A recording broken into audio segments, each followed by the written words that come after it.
Guys, मैं हूं आशीष शर्मा और आपका स्वागत है अपनी फिजिक्स क्लासेज में। फिजिक्स क्लासेज में मैं आपको करा रहा था गॉस के अनुप्रयोग। गॉस के अनुप्रयोग में मैं आपको करा चुका हूं।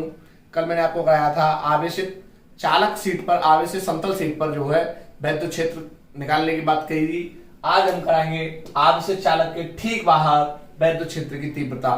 कोई आवेशित चालक है, देखिए आवेशित चालक, ये कोई आवेशित चालक है, इस पर क्या किया है, plus plus plus plus plus plus plus plus, इस पर आवेश वितरित है। इसको हमने 1 दे दिया, इसको 2 दे दिया, क्या दे दिया। अब ठीक बाहर, तो प्लस के कारण वैद्युत क्षेत्र जो होता है वो बाहर की ओर स्थित होता है। कहां स्थित होता है, बाहर की ओर। ये मैंने कल की वीडियो में आपको क्षेत्र की दिशा निर्धारण के लिए बताया था। जब माइनस होगा तो कहां होगा, उसके प्लेट की ओर, प्लेट की ओर, और ये कहां होगा, प्लेट से बाहर की ओर। तो ये हो गया, यहां बिंदु P मान लिया। क्या मान लिया हमने, बिंदु P मान लिया। तो इसमें क्या है, इसके कारण इसकी दिशा कहां होगी, बाहर की ओर होगी। कहां होगी, बाहर की ओर। इसके कारण, एक के कारण कहां होगी, कहां होगी एक के कारण, ये भी बाहर की ओर होगी, ये भी बाहर की ओर होगी P पर। अगर मैं इधर P1 बिंदु मान लूं, ऐसे ही यहां P' बिंदु मान लूं, तो इसके कारण, एक के कारण जो दिशा होगी वो E1 बाहर की ओर होगी, और दो के कारण जो होगी वो भी बाहर की ओर होगी। तो अर्थात इससे मैं कह सकता हूं, या इधर ले लो या इधर ले लो, कहीं भी ले लो, इसकी वैद्युत क्षेत्र की दिशा दोनों की प्लस होने के कारण क्या होगी, बाहर की ओर होगी। प्लस होने के कारण कैसी होगी, बाहर की ओर। अगर ये माइनस भी होता, यहां माइनस होता, यहां माइनस होता, तो कहां होता, वो अंदर की ओर होती। दोनों की दिशा कहां होती, दोनों की दिशा अंदर की ओर होती। तो आवेशित चालक के ठीक बाहर वैद्युत क्षेत्र की तीव्रता ज्ञात करनी है। तो ये क्या है, आवेश है, और मैंने आपको बताया था, कल हमने ज्ञात किया था E = sigma upon 2 epsilon not ज्ञात किया था।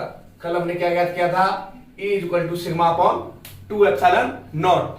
तो हमें बिंदु P पर कहां ज्ञात करना है, ठीक बाहर, चालक के ठीक बाहर वैद्युत क्षेत्र की तीव्रता ज्ञात करनी है हमें। तो तीव्रता क्या है, E = दोनों की दिशा कैसी है, एक ही दिशा है, तो E1 प्लस E2 क्या हो जाएंगे, जुड़ जाएंगे। E1 प्लस E2, या इधर P' पे ले लो, ये भी ठीक बाहर है, तो E1 प्लस E2 ये भी जुड़ जाएंगे। तो एकांक आवेश के कारण मैंने निकाला था E = sigma upon 2 epsilon not. तो ये हो गया sigma upon 2 epsilon not plus sigma upon 2 epsilon not.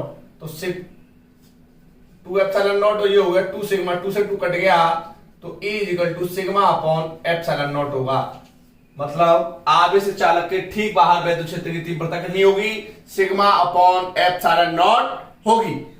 अभी देखिए, हमने ज्ञात किया था, क्या ज्ञात किया था, कि एक चालक जो था, चालक के ठीक बाहर हमने वैद्युत क्षेत्र की तीव्रता ज्ञात की थी, चालक के ठीक बाहर।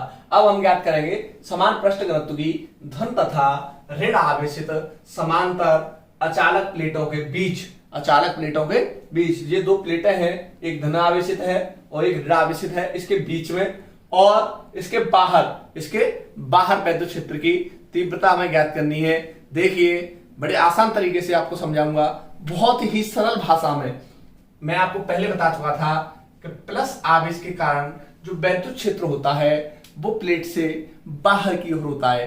कहां होता है, प्लेट से बाहर की ओर। देखिए, जैसे मैं आपको बताया कि ये प्लस है, तो प्लस के कारण वैद्युत क्षेत्र की दिशा बाहर की ओर होती है, और ये माइनस है, तो इसकी वैद्युत क्षेत्र की दिशा प्लेट की ओर होती है। तो मैं आपको बहुत ही अच्छी तरीके से इसको मैं समझा चुका था। तो अब बात करते हैं कि इस प्लस के कारण हमने इसको 1 नंबर दे दिया, इसको 2 नंबर दे दिया, तो प्लस प्लेट के कारण क्या होना है, हमें वैद्युत क्षेत्र की तीव्रता बिंदु P पर कहां होगी, बाहर की ओर होगी। तो ये हो गई बाहर की ओर E1, कितनी हो गई, E1 हो गई। अब बात करते हैं प्लेट 2 के कारण। प्लेट 2 पर कैसा चार्ज है, प्लेट 2 पे माइनस का चार्ज है, माइनस चार्ज है, तो माइनस चार्ज के कारण वैद्युत क्षेत्र की दिशा होगी प्लेट की ओर। तो प्लेट यहां से देख रहे हैं तो प्लेट की ओर होगी, प्लेट की, ये प्लेट है तो इस प्लेट की ओर होगी, तो प्लेट की ओर होगी तो कौन सी होगी, E2। अब बात करते हैं बाहर। तो बाहर हमने एक बिंदु हमने यहां P1 डैश ले लिया और एक बिंदु हमने यहां P2 डैश ले लिया। क्या ले लिया, P2 डैश। अब बाहर की बात करते हैं तो प्लस के कारण कहां होती है, बाहर की ओर। तो बाहर की ओर होगी तो बाहर की ओर ही होगी क्षेत्र की तीव्रता E1, और माइनस के कारण कहा होगी प्लेट की ओर, तो इसके कारण इसकी होगी E2। इसी प्रकार अगर हम P2 पे देखें तो प्लस के कारण बाहर की ओर होगी E1, तो माइनस के कारण प्लेट की ओर ही होगी E2। अब देखिए एक चीज मैं आपको बता दूं कि बीच जो मध्य बिंदु है, मध्य बिंदु पर E1 और E2 है, दोनों की दिशा एक ही है, दोनों की दिशा एक ही है, तो दोनों जुड़ जाएंगे। और बाहर या तो P1 डैश पे देख लो या P2 डैश पर देख लो, दोनों E1 और E2 विपरीत दिशा में है। विपरीत दिशा में क्या होता है, ये कट जाते हैं आपस में, तो पहले निकालते हैं हम कहा, बीच में, बीच अचालक प्लेटों के, अचालक प्लेटों के बीच में वैद्युत क्षेत्र की तीव्रता क्या है, E equal to E1 plus E2, क्योंकि दोनों कैसे हो रहे हैं, एक ही दिशा में है। तो sigma upon 2 epsilon not plus sigma upon 2 epsilon not, तो 2 सिग्मा अपॉन 2 एप्सिलॉन नॉट, 2 से 2 कट गया, तो सिग्मा अपॉन एप्सिलॉन नॉट। तो वैद्युत क्षेत्र की तीव्रता कहां होगी, कितनी होगी, सिग्मा अपॉन एप्सिलॉन नॉट होगी। अब बात करते हैं बाहर की ओर, कहा, बाहर की ओर।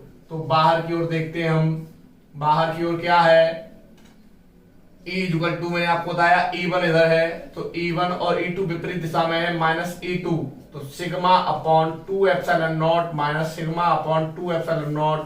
तो बाहर वैद्युत क्षेत्र की तीव्रता कैसी होगी, 0 होगी। बाहर वैद्युत क्षेत्र की तीव्रता 0 होगी। वीडियो मुझे आशा है आपको बहुत अच्छी लगी होगी। वीडियो को लाइक करें, सब्सक्राइब करें तथा कमेंट करके बताएं कि आपको ये वीडियो कैसी लगी। धन्यवाद।